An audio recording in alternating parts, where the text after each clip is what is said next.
ನಮಸ್ಕಾರ ನಮಸ್ಕಾರ ರೀ. ರೀ. ನಾವು ಕಿಂಗಡದವ್ರು ಅಂತೇಳಿ ಹಾಂ ರೀ. ಕಿಂಗಡೋ ಕೆಮಿಕಲ್ ಅಂತೇಳಿ. ಹಾಂ.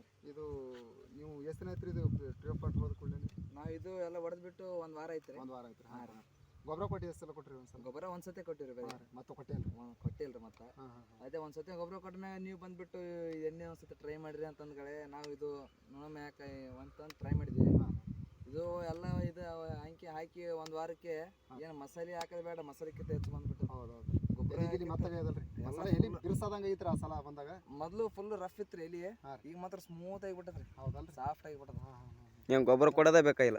ಒಂದು ಗೊಬ್ಬರಕ್ಕಿಂತ ಹೆಚ್ಚು ಕೆಲಸ ಮಾಡಿದ್ರಿ ಅದು. ಹೂವು ಕೊಂಡಿ ಎಲ್ಲ ಹಿಡ್ದಲ್ರಿ. ಎಲ್ಲ ಬಂದರು ಮೊದಲು ಹೂವು ಅದು ಏನು ಇದ್ದಿದ್ದಿಲ್ರಿ. ಹಾಂ ಬಂದವ್ರು ಎಲ್ಲ ಹಿಡಿದ್ರಿ. ಹಾಂ ಹಾಂ ಹಾಂ. ನಿಮ್ಮ ಹೆಸರು? ನನ್ನ ಹೆಸರು ಮನೋಜ್ ರೀ, ನಮ್ಮ ಪಪ್ಪನ ಹೆಸರು ದೇಂದ್ರಪ್ಪ ಅಂತ ರೀ. ಹಾಂ. ನಮ್ಮದು ಬಂದ್ಬಿಟ್ಟು ಇಲ್ಲಿ ದೋರ್ನಳ್ಳಿ ಯಾದಗಿರಿ ಡಿಸ್ಟಿಕ್ ಶಾಪುರ ತಾಲೂಕು. ಹೌದ್ರಿ. ಚಂದ ಆಗ್ಯದಲ್ರಿ. ಹಾಂ ಎಲ್ಲ ಎಲ್ಲ ರೈತರಿಗೆ ಏನು ಹೇಳಕ್ಕೆ ಇಷ್ಟಪಡ್ತೀನಿ? ಇದು ಬಂದ್ಬಿಟ್ಟು 100% ರಿಸಲ್ಟ್ ರೀ ಇದು. ಹಾಂ. ಎಲ್ಲ ರೈತರು ಇದೇ ಹೊಡೆದ್ರೆ ಅವತ್ತು ಹೊಲ ಹಿಂಗಿರ್ಲಿ ಅಂತ ನನ್ನ ಅನಿಸಿಕೆ. ಆಯ್ತು ಹಾಂ ಅಂದ್ರೆ ಎಲ್ಲರೂ ಯೂಸ್ ಮಾಡ್ಬೋದು. 100% ರಿಸಲ್ಟ್ ಯೂಸ್ ಮಾಡ್ಬೋದು. ಆಯ್ತು ಆಯ್ತು. ಎಲ್ಲ ರೈತರು ಯೂಸ್ ಮಾಡ್ಬೋದು. ಆಯ್ತು. ನಮಸ್ಕಾರ.